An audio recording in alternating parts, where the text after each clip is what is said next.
بەناوی خۆی بەخشندەی میهرەبان بینەرانی بەڕێزی کەناڵی ئاسمانی پەیام لە هەر کوێیەکگەن سڵاوی خوای گەورەتان لێبێ و ئەم کاتە و هەموو کاتێکتان باش. خۆم بە خۆشحاڵ و بەختەوە بەرنامەی باس و خواز بە دیداری ئێوەی بەڕێز و خۆشەویست دەگەمەوە. شەوڕەوی پێغەمبەر صلی الله علیه وسلم تەوەری ئەمڕۆی بەرنامەی باس و خواز دەبێت. شاعیر و عارفی گەورەی کورد مامۆستا مەولەوی بەسەرهات و گەشتی پەیامبەری بەڕێزی بۆ ئاسمان و حزوری خوددا لە دوونی وەدێڕدا کورد کردوتەوە و دەفەرمێت ڕێی چەند هەزار ساڵ تەی چەند حیجابات ذاتی حەق کەلام سوئال جەوابات چوو بوو دی بیستی کریا و دریاوە هاتەوە حەڵقەی هەر ئەلەریاوە. بینەرانی بەڕێز، ئەمڕۆ ساڵوەگەری گەشتێکی پڕ لە مانا و معنەویەت و گرنگی ژیانی پێغەمبەری سەروەرمانە. پاش ئەوەی کە هەموو گرۆهی بەشەریەت دژی خۆی و بانگەوازەکەی و شوێن کەوتوانی وەستانەوە هەموو جۆرە ئازارێکی بەرامبەر تاقی کرایەوە، دەرگای تائیف و مەککە و حەبەشە و باقی شوێنەکانی تری لێداخرا و هەموو مرۆڤایەتی بەڕووی داوەستانەوە، دوای ئەوەی باشترین و پشتیوانی خۆی کە ئەبوو تالیبی مامی و خەدیجەی هاوسەری بوون وەفاتیان کرد، خودای گەورە بەم گەشتی شەوڕەوی و بڵندبوونەوەیە گەورەترین ڕێز و حورمەتی بەر پێغەمبەرەکەی خۆی خست و دڵدانەوەیەکی باشیش بوو بۆی کە بەر لەو بە هیچ یەکێک لە مرۆڤەکان و تەنانەت مەلائیکەتیش ئەو ڕێزەی پێنەدراوە. ئەم گەشتە سەلماندی کە ڕێکردن و هەوڵدانی ئاسۆیی لە زەویدا ئەگەر بێ بەرهەم و ئەنجام بێ، ئەوە خودای گەورە بە گەشتێکی ستونی بۆ هەموو بەشەریەتی سەلماند کە هێشتا گەشتی ستونی ماوە کە بۆ مەلەکوتی باڵا و جیهانی باڵایە کە مرۆڤ تێیدا دەگاتە لووتکەی کەماڵ و ڕێز. لەم بەرنامەیەدا بە میوانداری مامۆستا حەمە یوسف زانا و شاعیری ئیسلامی باز لە گرنگی و گەورەی ئەم وێستگە گرنگەی ژیانی پەیامبەری بەڕێز دەکەین، باز لە گرنگی و پێگەی ئەم گەشتە دەکەین لە شیعری شاعیرانی کورد و تێڕوانینی عاریفانی کووردە. پاش ناوبڕێک دەبینەوە میوانتان.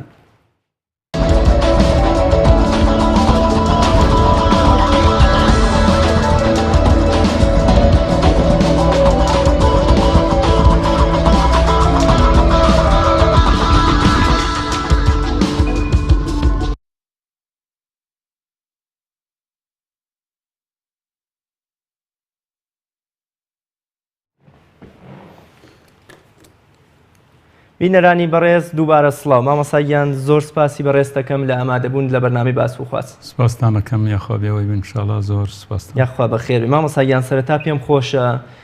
باسێک لە گرنگی و بایەخ و مەزنی ئیسرا و میعراج کە ئێمە ئەمڕۆ 1441 ساڵ تێپەڕە بێ بەسەر ئەو گەشتە پڕ لە حیکمەت و پڕ لە حەقیقەت و گەورەیی پێغەمبەری بەڕێزدا صلی الله عليه وسلم. بسم الله الرحمن الرحيم. الحمد لله رب العالمين والصلاة والسلام على رسول الله محمد وآله وصحبه أجمعين. بناوي خواي بهيزي دانا كپايي بوني گردوني دانا خواي كدلي پر آرامية هركس كداني ببوني دانا. أعوذ بالله من الشيطان الرجيم. بسم الله الرحمن الرحيم. سبحان الذي أسرى بعبده ليلا من المسجد الحرام إلى المسجد الأقصى الذي باركنا حوله لنريه من آياتنا إنه هو السميع البصير. كيف خوشم بويك لخزمتي جنابتان و بناراني خوشويستام درباري شوروي پیغمبري خوا صلى الله عليه وسلم. وازانم هر لآياتكا كخيوند مانوا بابتكان ماني بشروبريتيا يا خواي قورا بوشتی زۆر مهم کلمەی سبحانە بەکاردەهێنرێت. سبحان الذي أسرى بعبده. پاکی بۆ ئەو خودایەیە کە شەوڕەوی کرد بە بەندەی. کاڵێن بە بەندە بەعزێک کەس پێیان وایە یا وتویانە شەوڕەوی پێغەمبەری خوا صلی الله عليه وسلم بەخەو بۆ یاشتی لەو بابەتان، بەڵام کەلیمەی عەبد ئەوە گەیەنێ کە بەلاشە و بەڕۆح پێغەمبەری خوا صلی الله عليه وسلم شەوڕەویەکەی کردووە. سبحان الذي أسرى بعبده ليلا واتە بەشێک تەنکیری لەیلەن بۆ تەقلیلە واتە لە ماوەیەکی کەمە من المسجد الحرام إلى المسجد الأقصى لە مزگەوتی حرام واتە لە مەکەوە إلى المسجد الأقصى بۆ مزگەوتی قودس ليلا من المسجد الحرام إلى المسجد الأقصى الذي باركنا حوله كدور بركيمان بيروز كردوه لنريه من آياتنا وازن علتي سفرك لنريه من آياتنا واتبو أو نشاني قدرته دصلاتي خوماني زور بيف بيشان بدين شون كاوبو بيغمري خواه صلى الله عليه وسلم اگر فرصت بنده بشوي شعر وتوما معراجك يتر اوي كبيغمري خواه صلى الله عليه وسلم لشوي معراجه چاوی پێکەوت شتێکی زۆر عجایە بوو کە پێغەمبەری خوا مەلایکەکانی چاو پێکەوت و لەگەڵ حەزرەتی جوبرەئیلە سەرکەوت و پێغەمبەری خوا صلی الله علیه وسلم خەڵکی ئەوانەی کە ئەهلی جەهەنەمن چاوی پێیان کەوت ئەوانەی ئەهلی بەهەشتن چاوی پێیان کەوت و تا گەڕانەوەکەیشتی و یەکێک لە پیرۆزی سەفەرەکە ئەوە بوو کە دیارێکی گەورەی لەلایەنی خوای گەورەوە بۆ ئێمە هێناکەویش پێنج فەرزەی نوێژە ليلا من المسجد الحرام إلى المسجد الأقصى الذي باركنا حوله لنريه من آياتنا خۆشە و پرسیارە بکەم ئاەتەکە ئاماژە بە شەوەدا کاتی ئەم گەشتەی پێغەمبەری بەڕێز صلی الله عليه وسلم شەوە شەویش لە ئەدەبیاتی ئێمەدا یان لە ئەدەبیاتی ئیسلامیدا گرنگی و پلەیەکی زۆری هەیە یعنی بۆ مناجات و نزاکردنی مرۆڤەکان بۆ لای خوای گەورە یام دابەزینی خوای گەورە بە پێی فەرموودە بۆ وەرگرتن و داواکاریەکانی مرۆڤ شەوە شەو لەم گەشتەدا چ ڕۆڵ و گرنگی و گەورەیەکی هەیە بۆچی خوای گەورە ویستویەتی ئەم گەشتە پڕ لە معنەوی و گرنگە بە شەودا بە پێغەمبەرەکەی بکە ئاشکرایە کە شەو کاتی ئارامیە و کاتی من لێرە شعری شاعرێکم بێرە کەوێتەوە کاڵە شەب خیس کە عاشقان به شب راز کنند گرد دروبام دوست پرواز کنند هر در کی بود به شب در بندند الا در دوست که به شب باز کنند الله شب خیز که عاشقان به شب راز کنند شو هەڵسە چونکە عاشقەکان بە شەوە نهێنی خۆیان باسەکەن گردێ دەروبام دوست پەرواز کنند بە دەوری ماڵی دۆستە ئەسوڕێنەوە هەر دەرکی بووەت بە شەب دەربەندەند ئیلا دەرێ دوست کی بە شەب باز کنند حەچی دەرگایە بە شەوەدا ئەخرێ ئیلا دەرگای دۆست نەبێ کە بە شەوە ئەکرێتەوە دیارە هەم شەوەکە لەبەر ئەوەیە کە چونکە شەو بەڕاستی دەرگای ڕەحمەتی خوا کراوەترە و شەوەن خەڵوەتەن ماڵ بێ ئەغیارن عالەم گروتەن دۆست خەوەردار مامۆستا کەواتە گرنگی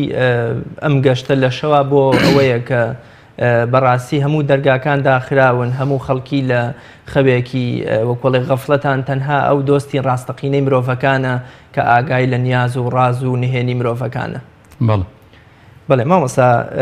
یادی ئیسرا و میعراج یان بۆ نمونە ئەم گەشتە بۆ ژیانی ئێمە کە وەختی خۆی ئەم هەموو گرنگی و بایەخ و بەرووبوومەی هەبوو بۆ ئیسلام بۆ خودی پێغەمبەری بەڕێز صلی الله علیه وسلم بۆ ئێمە لە ئێستاە چیمان فێرەکە و چ بایەخێکی بۆ ئێمە هەیە والله گەشتی پێغەمبەری خوا صلی الله عليه وسلم خۆی معجزە کارێکی دەراسا بوو یەکێکە لە معجزە زۆر گەورەکان و ڕۆشتنی لە مەسجد الحرام بۆ مەسجد الأقصا ئەو دوو مزگەوتەی کە دوو مزگەوتی سەرەکین لە ناو مسلمانانە ئەوەمان پێ ئەڵێ کە پێغەمبەری خوا صلی الله عليه وسلم ڕێبوارێکە کە نەتەنها لە مەکا جێگیرە بێ بەڵکو ئەڕوات مەملەولا و گەشتەکەی وایە نەک تەنها لە مەسجد الأقصا بەڵکو بەرەو ئاسمانەکانیش بەڕێ ئەبێوە سەفەرەکە سەفەرێکی پانوبەرین و زۆر گەورە و بێوێنێ بەڵێ مامۆستا کاتێک سیر لە ژیانی 10 ساڵەی ڕابردووی پەیامبەرەتی پێغەمبەری خواکەن صلی الله علیه و سلم ئەو کاتێک کە پەیامی بۆ دێ یعنی بە درێژایی ئەم 10 ساڵە پێغەمبەری خوا لە ناسۆر و میحنەت و ئازار و تین و تەشنێکی زۆر یا فشارێکی زۆری جاهلیەتە ئەژی یعنی ئەوەی کە سزای قورس و نالەباری ئەو سەردەمەوە بەسەر پێغەمبەری خوا شوێن کەوتوانیان تاقی کراوەتەوە یعنی سەیری ئەەکەی لە حەبەشا هێشتا هەر مسلمانەکان ناگەنە ئارامی و ئاسوودەیی لە تائیفا بەو شێوە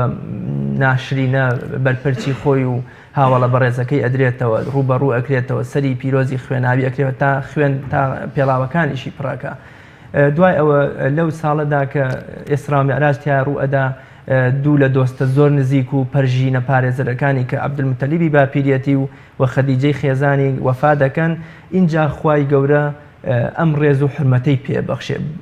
ئەم وەکو ئەڵێ کۆتایی هێنان بەم هەموو ناسۆر و میحنەتە بە شەوڕەوی چیمان پێڵێ وەکو جەناب فەرمووت یعنی پێغەمبەری خوا صلی الله عليه وسلم بە ظاهر هەموو دەرگایەکی لەدا خرابوو چونکە بە فەوتی خەدیجە لە ماڵەوە و بە فەوتی ئەبوو تاالب لە دەرەوە و بە سەرکردایەتی عشیرەتەکان بە دەستی ئەبوو لەهەب وای لێ هاتبوو کە پێغەمبەری خوا صلی الله عليه وسلم ئەم دنیایە لێ تەسک و تروسکۆ بوو و ئەوە بوو سەفەری تایفی کرد و لە سەفەرەکەی تایفی هشا ئەو فەرمودەی پێغەمبەری خوا صلی الله عليه وسلم دوای گەڕانەوەی لە تایف لە باخەکە فەرمی اللهم إني أشكو إليك ضعف قوتي وقلة حيلتي وهواني على الناس أنت رب المستضعفين وأنت ربي إلى من تكلني إلى بغيض يتجهمني أم إلى بعيد ملكته أمري إن لم يكن بك علي غضب فلا أبالي ولكن عافيتك أوسع لي أعوذ بنور وجهك الذي أشرقت له ظلمات السماوات والأرض من أن يحل بي غضبك أو ينزل بي سخطك فلك العتبى حتى ترضى ولا حول ولا قوة إلا بالله والله پێغەمبەری خوا صلی الله عليه وسلم لە تائیفیشا یارمەتی دەرێکی نەبوو و پێغەمبەری خوا صلی الله عليه وسلم کە هاتەوە لە جیوار و پەنای مشریکێکی چووە ناو شاری مەکە دیارە ئەمە لە ئەو پەڕی قورسایی بوو لەسەر دڵی پێغەمبەری خوا صلی الله عليه وسلم وەخوای گەورە ویستی کە بەرزی بکاتەوە بۆ لای خۆی ئەلبەتە کە ئەڵێن بۆ لای خۆی خوای گەورە لە هەموو شوێنە ئامادەیە بەڵام چێتە شوێنێک کە هیچ کەسێک پێی بەو شوێنە نەچوو بێ وەخوای گەورە ڕاستە و خۆ قسەی لەگەلا بکات و دڵداری پێغەمبەری خوا صلی الله عليه وسلم بکات یعنی ئەو شەوی میعراجە بابەتێک بوو لەو بابەتانە بەڵێ مامۆستا بەم گەشتی ئیسرا و میعراجە کۆتایی یام خوای گەورە بە پێغەمبەرەکەی ئەسەلمێنێ کە گەشتە ئاسۆییەکان ئەوانەی کە بەسەر زەویدا بۆ گەڕان بە دوای بانگەوازی خوایە بۆ گەیاندنی بانگەوازی خوا بۆ گەیاندنی ئەم پەیامە بە هەموو مرۆڤەکان ئەگەرچی هەموو دەرگاکان لەسەردا بخرێ گەشتە ئاسۆییەکان بێبەرهەم و بێ ئەنجام بن هەموو دەرگاکان لێداخراوێ بەڵام من لە نێو ئەم هەموو دڕک و داڵ و ئەم هەموو دڕندە و دوژمنەی کەوا هەوڵ ئەدەن خۆت و شوێن کەوتوان لە ناوبەرن ئەوە من لە نێو هەموویانە هەڵە دەکێشمەوە ڕێزێکت لێنێم وە پانتایی ئاسمان و بەرەکەتی خۆمت بەسەراکەمەوە زۆر زۆر جوانە بەڕاستی وایە ئەگەر دەرگای دنیا داخراوە دەرگای ڕەحمەتی خوا هەمیشە کراوەیە و بە شێوەیەکی زۆر بەرفراوانیش کراوەیە پێغەمبەری خوا صلی الله عليه وسلم ئەگەر چی زۆر دڵی ناڕەحەت بوو بەڵام لە شەوی میعراجە بە تەواوی دڵنیاتر بوو وەخوای گەورە ئەوەی خستە دڵیەوە کە دینەکەی تۆ هەرسەرەکەوێ و من لەم کاتانە ئەوەم بیرەکەوێت و کە جارێکیان پێغەمبەری خوا صلی الله عليه وسلم لە دەوری کەعبا بوو یەکێک لە سەحابە عەرزی کرد قوربان ئەلا تەستەنصروا لەنا داوای یارمەتیمان بۆ ناکەی پێغەمبەری خوا صلی الله عليه وسلم فەرمووی وەڵڵاهی هەر شوێنێ ئەم خۆرە لێی بدا دینەکەی منیشی تێچێ بەڵام ئێوە پەلەکەن ئەمە لە دڵی پێغەمبەرا بوو عليه الصلاة والسلام بەڵام ئیتر زمانێک بوو کاتێک بوو کە تەواوی پێغەمبەری خوا ظاهیرەکەی زۆری بۆ هاتبوو بەڵام ئیتر دەرگای ڕەحمەتی خوا کرایەوە و قەتعەن شوێنکەوتوانی پێغەمبەری خوایش صلی الله عليه وسلم لە کاتی تەنگانە بە یارمەتی خوا دەرگای ڕەحمەتی خوایان بۆ کرێتەوە و مشکلە و گرفتەکانیان تەواو دەبێت بەڵێ مامۆستا هەر بە گەڕانەوەی پێغەمبەری خوا صلی الله عليه وسلم هێندە ئەم گەشتە لەوە پێش شتێکی وان نەبووە تەنانەت بۆمە جوبرەئیل حتا سنوورێکی هەیە کە تێپەڕ بێ ینی پێغەمبەری خوا لە سەروی مەلائیکەتی مقەڕەبوون بە جوبرەئیلیشەوە تێپەڕ ئەبێ و هیچ پێغەمبەرێکی تر ئەم پلەی پێ نەگەشتووە تەنانەت کە ئەگەڕێتەوە بۆ سەر لە بەیانیەکەی هێندە ڕووداوەکە گرنگە هێندە ئەم گەشتە بە بایەخ و جێی وەکوڵێ باوەڕ ینی جێی گومانە لای خەڵک یەکێکی وەکو ئیمامی ئەبوو بەکر نەبێت کە باوەڕ بە پێغەمبەری خوا حتا زۆربەی موسڵمانەکانیش بە گومانەوە لەم گەشتە ئەڕوانن و قوڕەیش ئەیکاتە هەرا و بیانیام تانەوتەشەرێ لە پێغەمبەر کە گوایە پێغەمبەری خوا درۆی کردووە بەڵام سەیرەکەی ڕازگۆیی ئیمامی ئەبوو بەکر یان بە ڕازدانی پێغەمبەری خوا لەلایەن ئیمامی ئەبوو بەکرەوە لەم گەشتا دەرەکەوێت ئێمە چۆن لەم گەشتە بڕوانین خۆمان وڵا ئەو بابەتانەی کە جەنابە دەڵێ من پەلەمە ئەترسم شارەکانمان بەش نەکە کاتەکەمان بەشی شارەکە نەکە ئەو بابەتەنیشمان باس کردووە بەڵام لەم پرسیارەی جەناب تۆ ئەوەمان بۆ دەرەکەوێ شتێک شاعرێک گەڵێ ئادەمی زادە طرفە معجونی است کەس فریشتە سرشتە است وەز حەیوان گەر کونەت مەیلی ئین شەوەت بەدەزین وەرکونەت مەیلی ئەن شەوەت بهەزان ئەڵێ مرۆڤ عجب ماجومێکە کە لە بەشی فریشتەیی دروست بووە کە ڕۆحەکەیەتی و لە بەشی حیوانەکەی ئەگەر بەشی حیوانەکەی بگرێت لە حیوان زۆر خراپتر و زەرەرۆمەندترە بێ و ئەگەر بەشی مەلەکوتیەکەی بگرێت لە مەلائیکەیش پێشەکەوێت. پێغەمبەری خوا صلی الله علیه وسلم حەزەتی جوبرەئیل کە خوای گەورە تاریفێکا و ئەفەرمێ ذو مرة خاوەنی هێز و دەسەڵات و ئەو حەزەتی جوبرەئیلەی کە ئاوەدانیەکانی قەومی لوتی شاباڵ کرد بە ژێرا و ئەم دیوە و دیوی کرد و پێغەمبەری خوا صلی الله علیه وسلم ئەفەرمێ دوو جار جوبرەئیلم چاو پێکەوت کە باڵەکانی شەرق و غەربی داگیر کردبوو، بەڵام پێغەمبەری خوا صلی الله علیه وسلم کە لایەنی مەلەکوتیەکەی بە قووەت بوو، حەزەتی جوبرەئیلشی بەجێهێشت و سەرکەوت. بەڵێ مامۆستا ئەوەی ئەمە کە شارەزاییمان لە شیعر و ئەدەبیاتی کوردیا هەیە، هەتا هەموو شاعرانی تر وەکو سعدی شیرازی و شاعرانی تر زۆر بە گرنگی و بایەخەوە ئیسرا و میعراجیان لە شیعر و وتە و بەرهەمەکانیان ئاجێ کردوتەوە. من پێم خۆشە باسێک لە گرنگی و بایەخ و ڕۆڵی ئیسرا و میعراج بکەم یا شەوڕەوی بڵندوونەی پێغەمبەری خوا بکەم صلی الله علیه وسلم لە شیعر و ئەدەبیاتی شاعرانماندا پاشترە چینە لای ئەو شیعرە بە پێزەی کە جەنابێت بە شیعر توانیت ئەو گەشتە پڕ لە معنەویەی پێغەمبەری خوا بە شیعر بهۆنیتەوە. بەڵێ وەڵا من ئەمەی سعدیم زۆر پێ گەورەیە کە لە تعریفی پێغەمبەری خوا صلی الله علیه وسلم ئەفەرمێ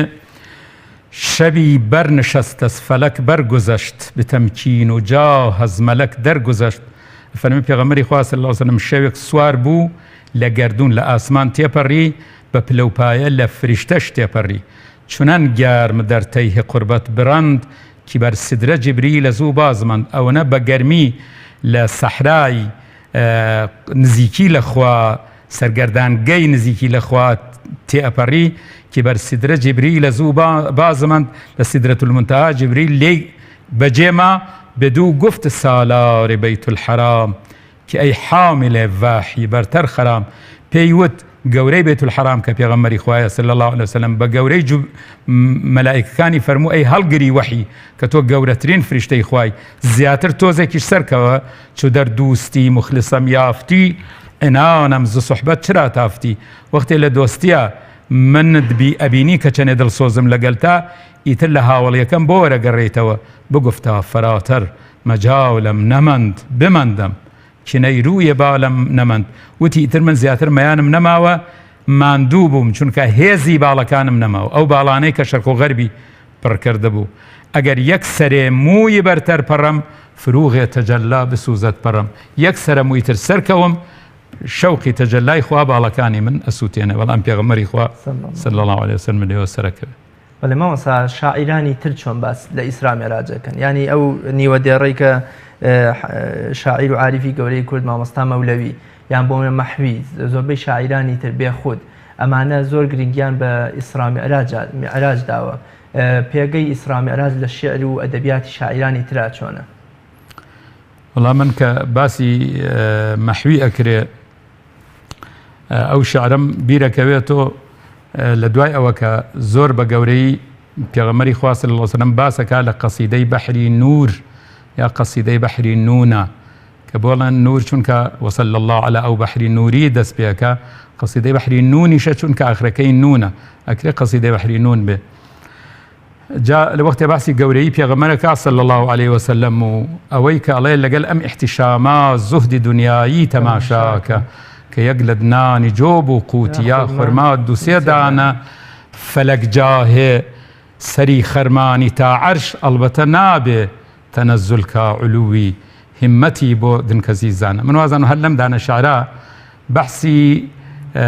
پلەپایە و میعراجی پێغەمبەری خوا صلی الله علیه وسلم باس کراوە. ئەفەرمێ فەلەک جاهێ کەسێک کە پلەپایی لە ئاسمانایە ئەوە پێغەمبەری خوا بۆ میعراج تۆ سەری خەرمانی تا عەرش. عادەتەن فەلاحەکان پێیان خۆشە کە خەرمانەکانیان گەورە بێ بەڵام سەری خەرمانی پێغەمبەری خوا صلی الله علیه وسلم ئەوەنە گەورەیە بەرز بۆ تۆ گەیوەتە عەرشیش. بۆچی؟ چونکە گەورەترین عیبادەت پێغەمبەر ئەنجامی داوە و پێغەمبەری خوا صلی الله علیه وسلم ئەفەرمێت هەر کەسێک چاکەیەک بە خەڵک بڵێت ئەو کەسەی بەگوێی بکە بەبێ ئەوە لە خێرەکەی ئەو کەم بێت و ئەوش بەقی ئەو خێریەگە. یعنی پێغەمبەری خوا صلی الله عليه وسلم لەو ڕۆژە کە ڕەوانە کراوە هەتا ئەو ڕۆژەی دنیا تەواوە بێ هەر کەسێ هەر چاکەیە بکە ئەچێتە سەر خەرمانی پێغەمبەری خوا صلی الله عليه وسلم کەوا بێ ئەم فەلەک جاهە سەری خەرمانەکەی داوێتی لە عەرش. جا کەسێک ئەوەنە گەورە بێت سەری خەرمانەکەی دابێتی لە عەرش. دنکە زیزانە زریزانە شتێکە لە ناو گەنمە زۆر خراپە بۆ گەنم ڕەشی ئەکات لە هاڕینیشا خراپە. دنیا بۆ پێغەمبەری خوا صلی الله علیه وسلم وەکو ئەو دنکە زریزانە واتانێ. یانێ کەسێک ئەوەنە گەورە بێ سەری خەرمانەکەی داوێتی لە عەرش ئایا تەنەزول ئەکا علووی هیمەتی بەرزی هیمەتی تەنەزول ئەکا بۆ ئەوە دنکە زریزانە کۆ بکاتەوە بیخاتە سەر خەرمانەکەی فەلەکجا هەیە سەری خەرمانی تا عەرش ئەڵبەتە نابێ تەنەزول کا علووی هیمەتی بۆ دنکە زیزانە. مامۆستاگیان وەگەزانین جەنابێت خی گەورە پاداش داتەوە هەموو ژیانی پێغەمبەری خوا صلی الله علیه وسلم لە لەدایکبوونیەوە هەتا وەکو وەفاتی بە شعر هۆنیوەتەوە. بێگومان ئیسرا میعراجیش یەکێکە لەو وێستگە گرنگانەی ژیانی پێغەمبەری خوا کە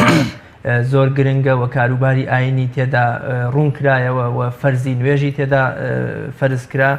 پێم خۆشە بچینە خزمەت شعرەکەی جەنابێت و بە دڵگوێی بۆ بگریم زانی جەنابێت چۆن هەستی خۆت لە یادی یام لەم گەشتی ئیسرا میعراجدا دەربڕیوە. ئەلبەتە جەناب فەرمووی هەموو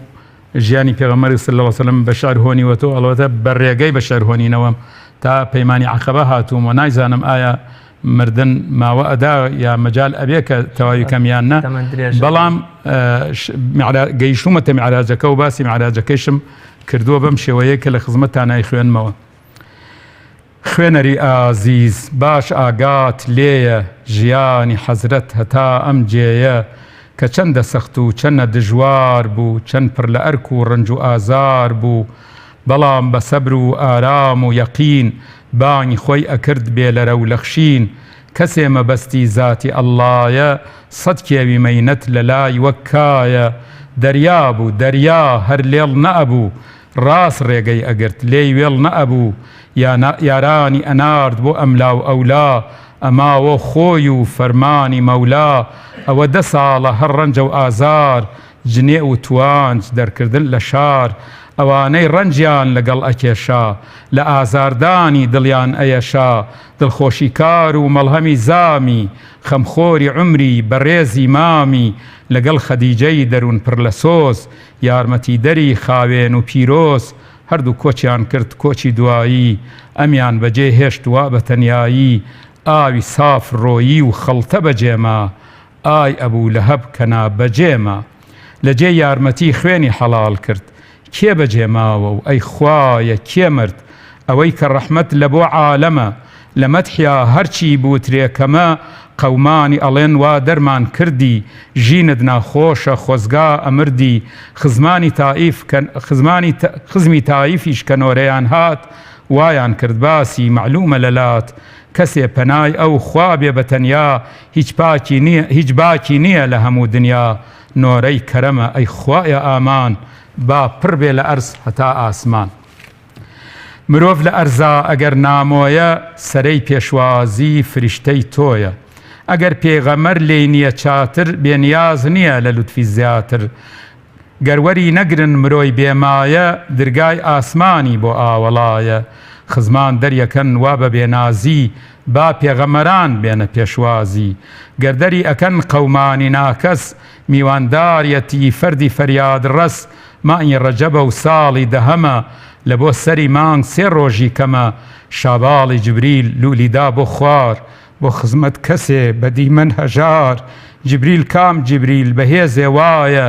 ئەرز وەرگێڕێ لە لای وەکایە لەگەڵ وڵاخێ بە ناوی براق شکلی وەها جوان هەر خۆیەتی و تاق سەر و سوورەتی وەکو ئینسانە لە وێنەی نییە ئەمەندە جوانە وەکو مرۆڤە ئەو بەوشیاری بەدەنی دیکەی وڵاخی سواری نەرم و ناسک و ژیر و ئازایە نمونەی خەڵقی ڕازاوەی خوایە چاوت لێگنا تا چاو هەڵەبڕی چەندە پێخۆشە مەسافەی بڕی باڵدارە بەرقە ناوی براقە ئەبریسکێتەوە وەک زێڕی ساقە پێغەمەر لە بین خەو و بێداری میوانی بۆ هات لەلایەن باری جبریل بە شەرم و ئەدەبی تەواو چووە بەردەمی و عەرزی کرد سڵاو خۆت ئامادەکە ڕەسوولی سالار بۆ سەفەرێ خۆش بێ ڕەنج و ئازار شەوڕەوی هەتا بەیت المقەدەس میعراجێ هەتا خوا خۆی ئەڵێ بەس تاک و نیشانەی قودرەتی یەزدان ببینی لە ئەرز هەتا ئاسمان سواری براق بوو سەیدی سەروەر لە خزمەتیا بوو پەیکی خۆشخەبەر گەورەی فریشتەی هەر حەود ئاسمان بۆتە خزمەتچی بۆ گەورەی ئینسان لەم حەرەم دەرچوون ئەونەی یەک نەفەس بای باڵیان ماڵی بەیت المقەدەس پێغەمبەرانی ڕابردوو هەموو لە پێشوازیا بوون وەک سانی هۆردوو پیرۆزباییان پێوت بە یەکجار دەک پیرۆزت بێ گەورەیت و سەردار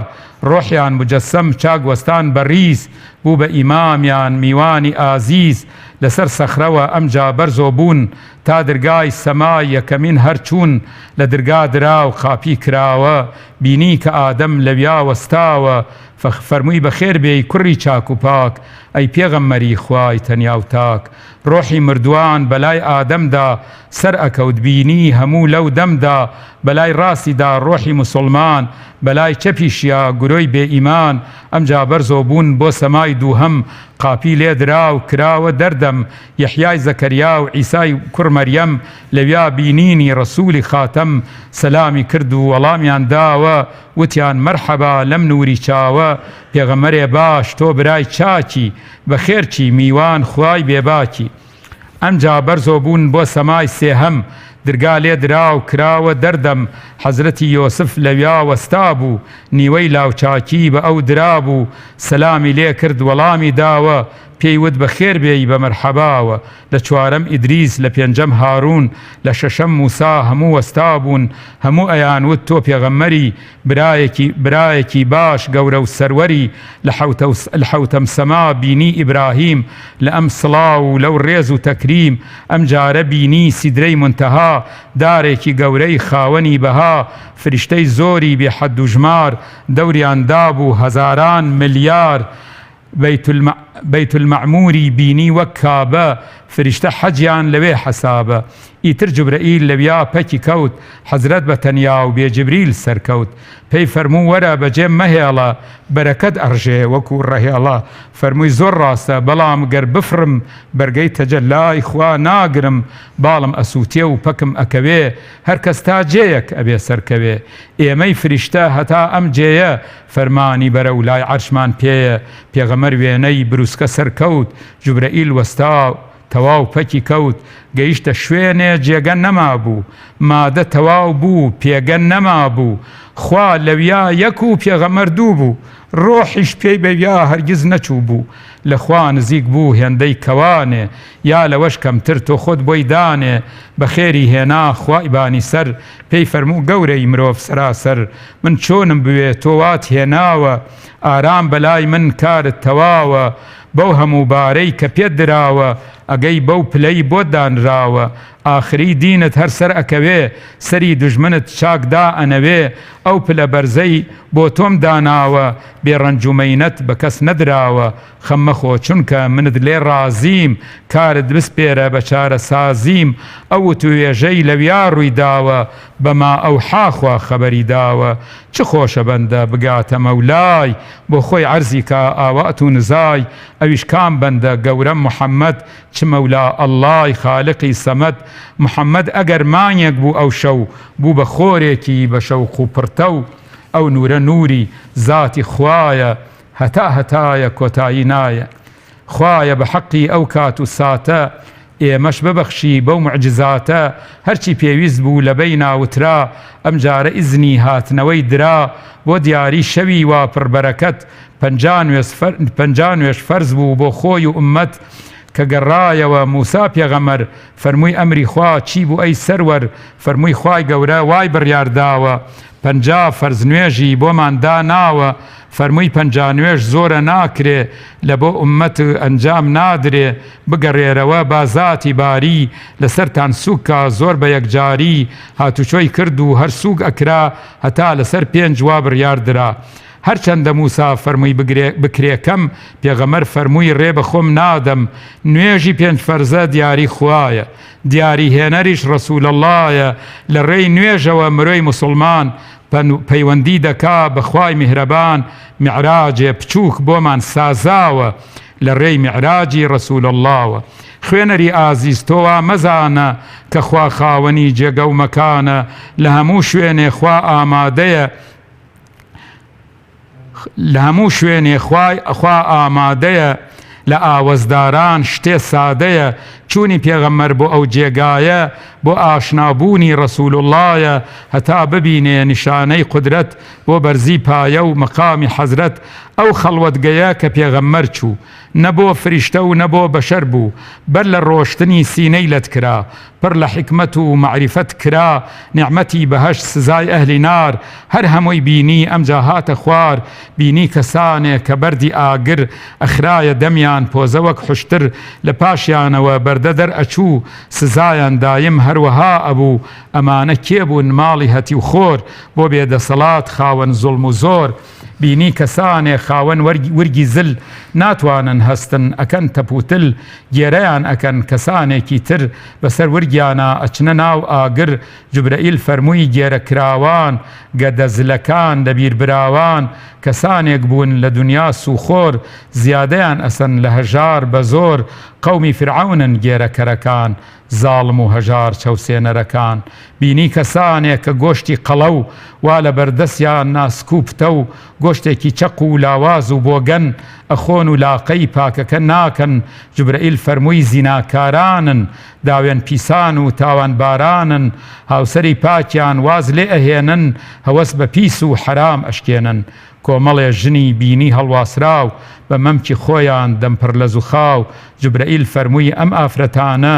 داوێن پیس بوون و لە ترسیتانە لە ئەملا و ئەولا زۆڵیان هێناوە لە مێردی خۆیان نسبەتیان داوە چ لەم سەرکەچوو چ لەو سەرکە هات کاروانێ مەکەی بینی ڕێ ئەکات پێی فەرموون جێگای وشتری ئەوان لێیان ون بوو یا بوو نەبان خۆیان نووسبوون کوپەیەکی ئاو بەلایانەوە بوو سەریدا پۆشراو ئاوی لێ خواردۆ و سەریدا پۆشی گەڕاوە جێی خۆی دڵپڕ لە خۆشی هەزاران ڕەحمەت لە مەولەوی کورد میعراج باسەکە زۆر کورت و زۆر ورد ڕێی چەند هەزار ساڵ تەی چەند حیجابات ذاتی حەق سوئال کەلام جەوابات چوو بوو دی بیستی کریا و دریاوە هاتەوە حەڵقەی هەرە لەریاوە کە ڕۆژ بوویەوە خەڵکەستان لە خەو هەمووی گێڕاوە بەسەرهاتی شەو سەفەری ئەرزی بەیت المقدس میعراجێ لە بۆ بارەگای ئەقدەس کردیانە هەرا گرۆهی کوفار وتیان درۆیە نەک جارێ 100 جار وتیان ڕاست ئەکەی ئادەی دەمودەست بۆمان کە باسی بەیت المقدس خوای گەورە خێرا قودسی بۆ دەرخست باسی کرد وەک خۆی هەموو بست بە بست وا تاریفی کرد بۆیان لەو دەما چارەیان بڕا و قسەیان نەما ئەو کاروانەی وا لە ڕێگا بینی باسی بۆ کردن ئەحواڵ و شوێنی فەرمووی حشترێ بەو ڕەنگ و شێوە کە دوو تای وەهای هاپێوە سبەی ڕۆژۆ بوو کاتی ڕۆژهەڵات وا لە پێشویانە و لەو کاتا ئەگات چاوەڕوانیان کرد هەتا بەیانی بۆ خۆرهەڵات و کاروانیان ڕوانی یەک نەفەر وتی ئەوە ڕۆژ هەڵات یەکێتر وتی ئەها کاروان هات هێشتا ئەو خەڵکە گەوجە نەبەزان بڕوایان نەکرد کافر و نەزان یەکێتر وتی ئێستا هەلە بوو بکرە بینم خێرا و بەپەلە کاتی ئەوەیە بیکەم پەشیمان لە بڕوای تازە و ئیسلام و ئیمان پێیوت محەممەد بڕوای وەهایە بە شەو ڕێبواری ئەرز و سەمایە ئەڵێ بە شەوێ بەجێم هێڵا فەرش ڕۆیشتم هەتا گەیشتمە عەرش من باوەڕ ناکەم ئەڵێم درۆیە بۆ بێ باوەڕی سەرەهی تۆیە بووبەکر فەرمووی هەرچی پێغەمبەر ئەی فەرمێ ڕاستە هەواڵ و خەبەر بڕوان پێیەتی ڕاستە بە تەحقیق بۆیە ئەبووبەکر ناونرا سدیق بەندەش عەرزەکەم بۆ ئەم ڕووداوە هەندێک کەس سەری وا لێ سوڕماوە کەسێ بڕوای بێ ئەم بوونەوەرە ئەم ئەرزوو مانگ و ڕۆژ و ئەختەرە ئەوەی ئەبینرێ و ئەم زینەوەرە ئەم دار و بەرد و دڕ و گەوهرە هەر لە ئەتۆمێ تا کاکێشانێ کەسێ بێ یاسای بوونیان بۆ دانێ هەر یەک لە خولگەی خۆیان بسوورێ هیچ شتێکاری خۆی لێ نەگۆڕێ ئەم کەسەش کێ بێ ذاتی ئەڵڵا بێ ڕەوانەکاری ڕەسوول الله بێ ئەگەر ویستی بێ بە یەک چاونوقان بیبا هەتا ڕۆژ بیبا هەتا ژوور هەموو ئاسمان وابزانم کەسێ دارای شعور بێ نابێ شتی وای بەلاوە دوور بێ مرۆڤ خۆی دەستکرد ذاتی خوایە خاوەنی هۆش و بیرێکی وایە فەزاپەیمایە بخاتە گەردوون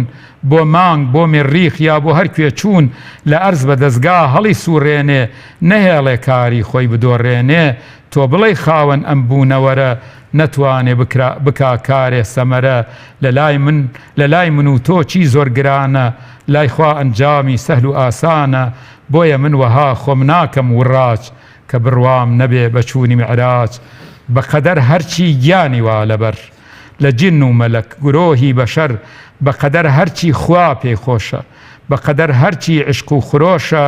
بە شەو و بڕۆژ بێبەین و بوار درود بۆ گیانی ڕێبەری سالار خوایە تۆش لوتفت بۆمان خەیتە کار ببینە بەندەی ڕاساڵ و لەبار یاخوای گەورە جەزای بەخێر باتە مامۆستاگیان پەنجەت خۆش بێت چاوت گەشت بێت زۆر زۆر بە چێژ و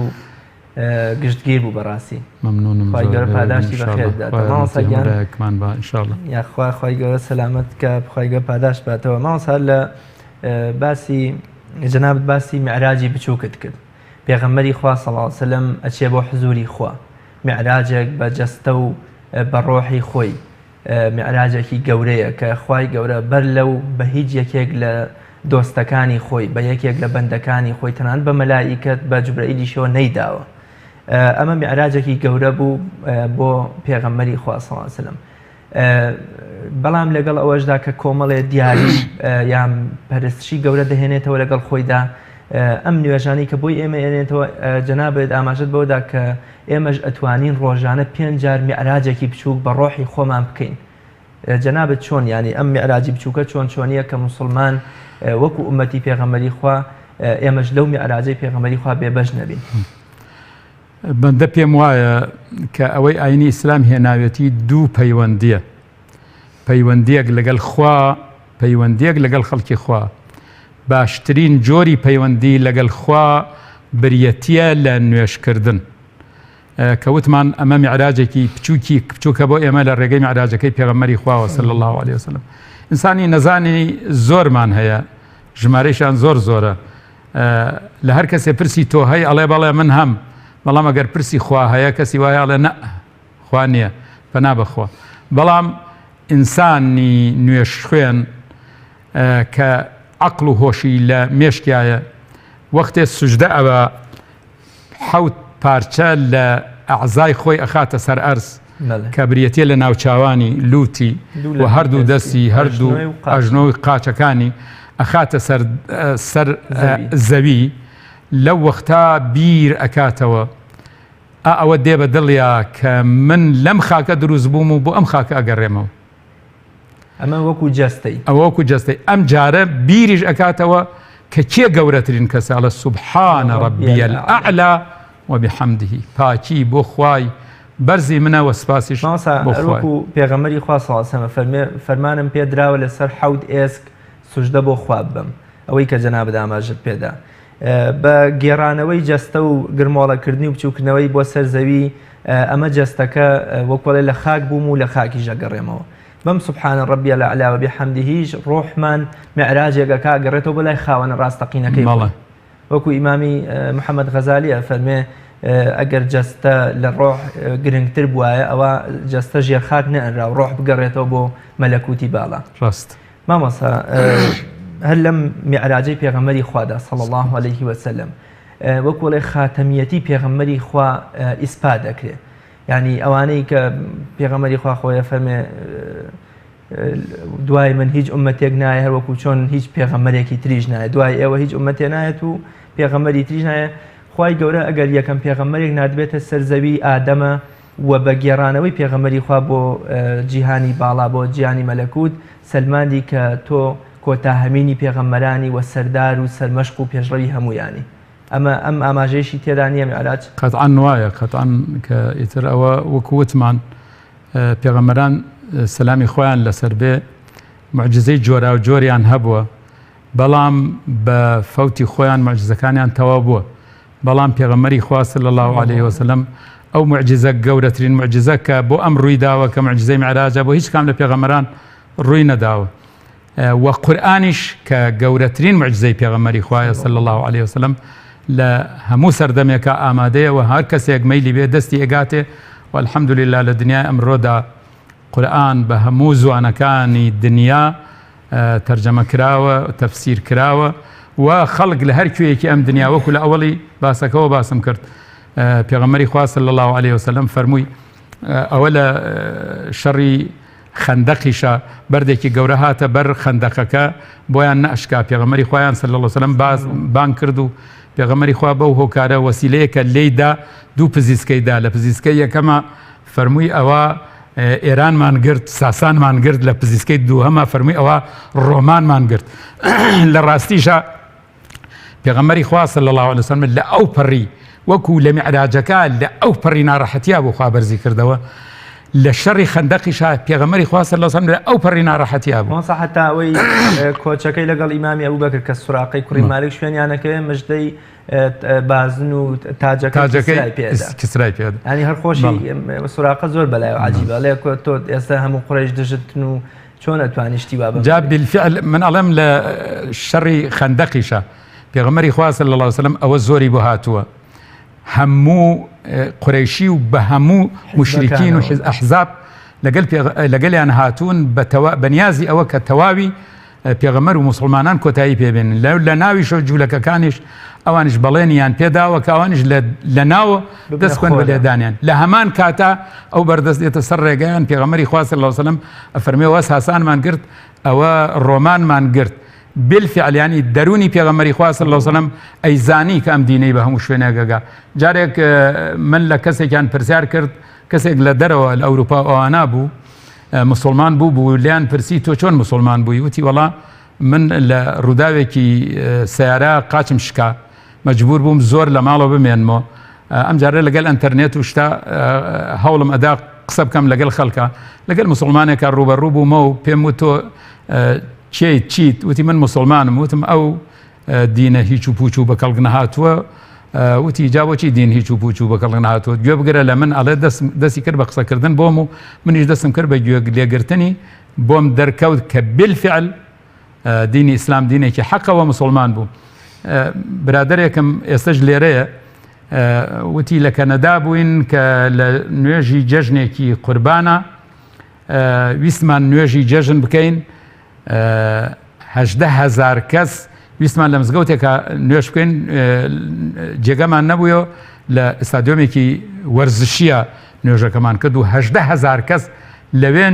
نوێژمان کرد کە فەرمودەی پێغەمبەری خوا صلی الله عليه وسلم وەکو لاوەڵۆ ئاماژەمان پێدا پێغەمبەری خوا صلی الله عليه وسلم فەرمووی ئێوە پەلەتانە ئەجینا ئەم دینەی من هەر کوێ خۆر لێی بدا دینەکەی من ئەگاتە ئەوێ بالفعلش ئێستا دینەکەی پێغەمبەری خوا صلی الله عليه وسلم گەیوەتە ئەوێ و ئەگەر بەداخەوە خەڵک لێرە لە وڵاتی ئێمە وەکو نورسیە فەرمێ خەڵک لە وڵاتی ئێمە بەداخەوە بەرەو خراپە ئەڕۆن و لە وڵاتانی ترە خەر بەرەو ئیسلامەتی ئەگەڕێنەوە و بالفعلش وایە ئیتر ئێمە ناڵێن هەموو دنیا بێتە مسلمان بەڵام ئەم دینە بە حەقی گەیشتوتە دەستی هەموو کەسێک و هەموو کەسێک ئەتوانێت دەستی بگاتێ لەم ڕۆژا بە تایبەتی گەورەترین شت کە قورئانە کە گەورەترین معجزەی پێغەمبەری خوایە صلی الله عليه وسلم بەڵێ مامۆستاگیان لەوە چێمە ببێتە کۆتا پرسیان کە کاتی بەرنامەکەم بەرەو تەوابوو نەچێ مامۆستا هەروەکو شارەکەی مەولەوی بێگومان ئیسرا و میعراج شەوڕەوی بڵندبوونەوەی پێغەمبەری خوا بۆ خۆی گەورەترین موعجیزەیە یعنی ئەوەندە موعجیزەیە بۆیە کافرەکان کردیانە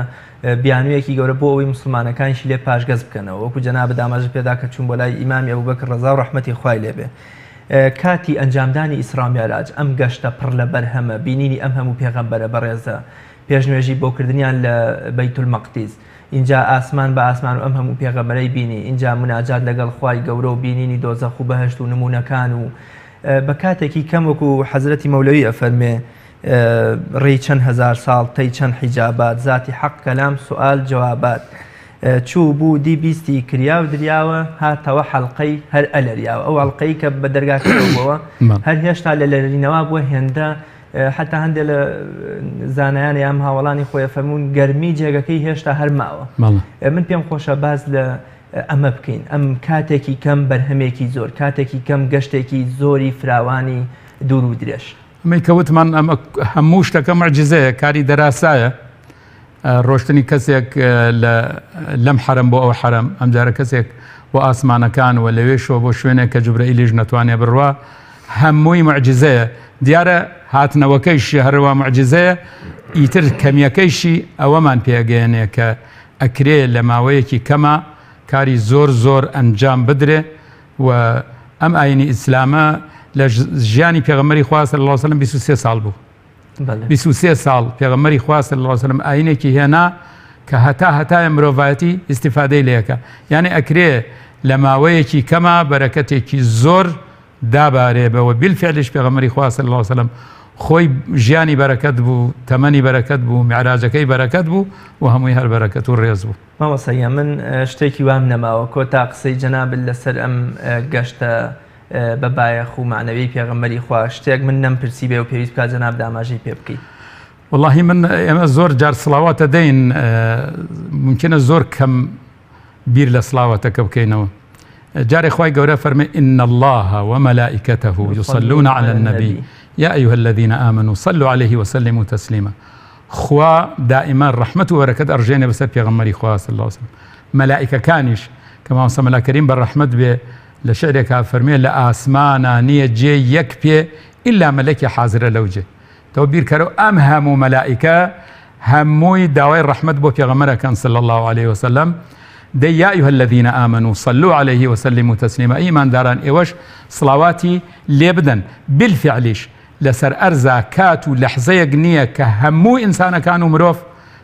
خريكي صلواتان لبيغمري خوا نبن صلى الله عليه وسلم من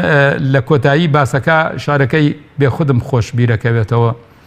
الله خوش أو دمي كالروج وشو توافكا رواقي تو خوش أو سري ككوتبه لكوچه وسقاقي تو بتيكتيك بيد الله كني باشتياقي تو حياتي من وصالي تو مماتي من حياتي من وصالي تو مماتي من فراقي تو حتى تجلي خوال عالم بكا ظهور بآقري قولي چمن چيا ببيت كيبي تور فرشتوا دمي بلين حتى أبد لخوار وجور صلاة حق لسر شه كشق أكا قمر لدور سلامي حق لسر مه كأسبي خور لغارك وصلى الله وسلم على سيدنا محمد يا ربي خواهي قول پاداشی بخير ذاته زور بچێژ بوو وتەکانت شعرەکەت بەرنامەکەت ڕازاندەوە خواهی گەورە تنۆکێک لە خۆشەویستی پێغەمبەری خوا بخاتە دڵمانەوە بە ئومەتی ئەویش حسابمان زۆر سپاس دەکەم مامۆستاگیان یاخوا دەست خۆش بێ بینەرانی بەڕێز لێرەشدا هاتینە کۆتایی ئەڵقەی ئەمڕۆمان تا بە گەشتنەوەیەکی تر بەخوای گەورە میهرەبانتان ئەسپێرم هیوادارم چێژێکتان لە بەرنامەکەمان بینی بێ